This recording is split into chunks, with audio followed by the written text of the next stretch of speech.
Assalamualaikum warahmatullahi wabarakatuh. Allahumma sholli ala Sayyidina Muhammad wa ala ali Sayyidina Muhammad. Sahabat-sahabat yang berbahagia, pada masa jahiliyah itu masa kegelapan. Sedangkan pada masa Islam itu masa yang penuh dengan kebaikan, masa yang penuh dengan cahaya. Nabi Muhammad SAW itu dikelilingi oleh orang-orang terbaik, dikelilingi oleh orang-orang pilihan. Dan salah satu orang pilihan itu adalah Khalid bin Walid. Sahabat Khalid bin Walid ini masih saudara dengan Nabi Muhammad SAW karena bibinya yaitu Sayyidah Maimunah itu istri Nabi Muhammad SAW.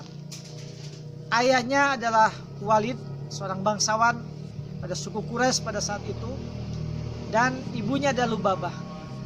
Nah, Khalid bin Walid ini masuk Islam pada 6 bulan sebelum Fathul Makkah. Dengan masuknya sahabat Khalid bin Walid, Rasulullah SAW tentu sangat senang sekali, sangat gembira sekali, karena putra terbaik Mekah itu berkenan untuk masuk Islam dan membantu Nabi Muhammad SAW dalam berjuang dalam dakwah Islam. Sahabat-sahabat yang berbahagia, Khalid bin Walid ini selalu ditunjuk oleh Rasulullah SAW menjadi panglima perang. Dan setiap peperangan itu selalu dimenangi oleh Khalid bin Walid. Ada 100 peperangan yang diikuti oleh Khalid bin Walid dan semuanya menang. Ya, Khalid bin Walid ini pada masa jahiliyah peperangan yang dia pimpin selalu menang. Setelah masuk Islam, peperangan yang dia pimpin selalu menang. Malah sebelum masuk Islam, ketika perang Uhud, Rasulullah SAW sudah berpesan kepada pasukannya agar jangan meninggalkan posnya. Semuanya berdiam diri, berjaga diri di posnya masing-masing. Ternyata setelah menang pada saat itu, sesaat pasukannya itu banyak yang turun bukit. Dari Uhud itu pada turun mengambil harta rampasan. Ternyata orang-orang kafir Quraisy yang dipimpin oleh Khalid bin Walid pada saat itu dari belakang langsung nyerang lagi. Nah, disitulah banyak sekali para syahid, ya, para pahlawan Islam yang gugur. Karena apa? Karena kecerdikan Khalid bin Walid dalam peperangan. Nah, itu sebelum masuk Islam. Tapi setelah masuk Islam, Khalid bin Walid ini Masya Allah benar-benar membela Islam. Dia seorang kesatria, dia seorang panglima perang yang sangat hebat sekali. Pernah dia memimpin pasukan melawan orang-orang Romawi, melawan orang-orang Persia, dan pasukannya itu sangat sedikit sekali, melawan pasukan yang beratus-ratus kali lipat. Ini hanya ibaratnya 3.000, dia 200.000. Jadi, tapi alhamdulillah peperangan-peperangan yang sahabat Khalid bin Walid ikuti itu selalu menang. Sehingga dia dijuluki Saifullah, yaitu pedangnya Allah. Dan sahabat Khalid bin Walid ini kebal akan racun. Dia pernah singgah di suatu kampung, kemudian disuguhi minuman yang telah diracun. Tapi ketika diminum oleh Khalid bin Walid dengan menyebut asma Allah, Bismillahirrahmanirrahim, seketika itu juga racunnya hilang. Dan Khalid bin Walid tidak mempan diracun. Itu karena Allah Subhanahu wa Ta'ala. Sahabat-sahabat yang berbahagia, juga Khalid bin Walid ini seorang pemimpin yang bijak, yang kesatria.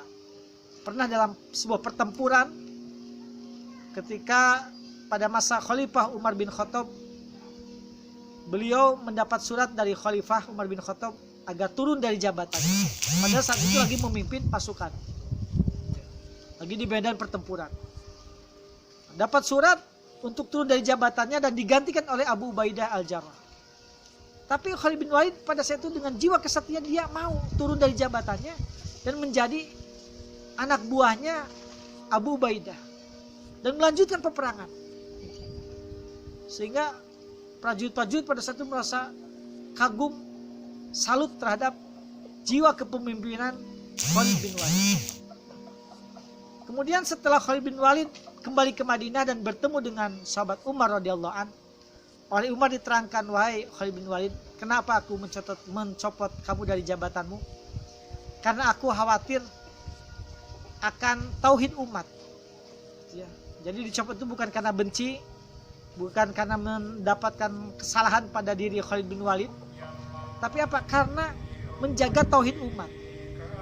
Sahabat Umar radhiyallahu an khawatir kemenangan yang diraih itu berkat Khalid bin Walid. Khawatir itu. Padahal kemenangan yang diraih itu berkat Allah Subhanahu wa taala. Jadi menjaga tauhid umat pada saat itu. Sahabat-sahabat yang berbahagia, setelah itu Khalid bin Walid mengerti akan pencopotannya dan menerima akan pencopotannya sebagai panglima perang. Nah, sahabat-sahabat yang berbahagia, Khalid bin Walid itu kemudian pada akhir hayatnya beliau sakit dan hanya bisa tidur aja di atas kasur, dan beliau berkata kepada putranya, badan aku ini penuh dengan bekas panah, bekas tumbak gitu. Karena banyak sekali peperangan yang aku ikuti. Aku mengharapkan syahid di medan perang, tapi Allah berkehendak lain. Allah menghendaki aku wafat di atas kasur, dan aku menerimanya. Aku paling senang membaca lafaz la ilaha illallah, dan aku akan selalu menjaga lafaz itu. Nah, sahabat-sahabat yang berbahagia, sahabat Khalid bin Walid radhiyallahu an itu meninggal pada tanggal 18 Ramadan. Jadi pada bulan Ramadan. Dari cerita ini kita bisa mengambil suri tauladan akan kepemimpinan beliau, akan keteladanan beliau, akan ketaatan beliau kepada pemimpin pada saat itu. Tentu harus kita ikuti untuk orang-orang sekarang, agar kita selalu taat pada para pemimpin kita. Pemimpin kita pun sama, taat pada aturan, taat pada Allah dan Rasulnya, taat pada aturan-aturan yang ada. Jangan sampai pemimpin kita menyeleweng dari aturan yang ada. Dan kita berharap Indonesia ini punya pemimpin-pemimpin yang baik, punya pemimpin-pemimpin yang berjiwa kesatria, yang berjiwa hebat gitu ya, yang bisa memimpin negeri ini ke arah yang lebih baik. Semoga bermanfaat. Akhirul kalam. Wassalamualaikum warahmatullahi wabarakatuh.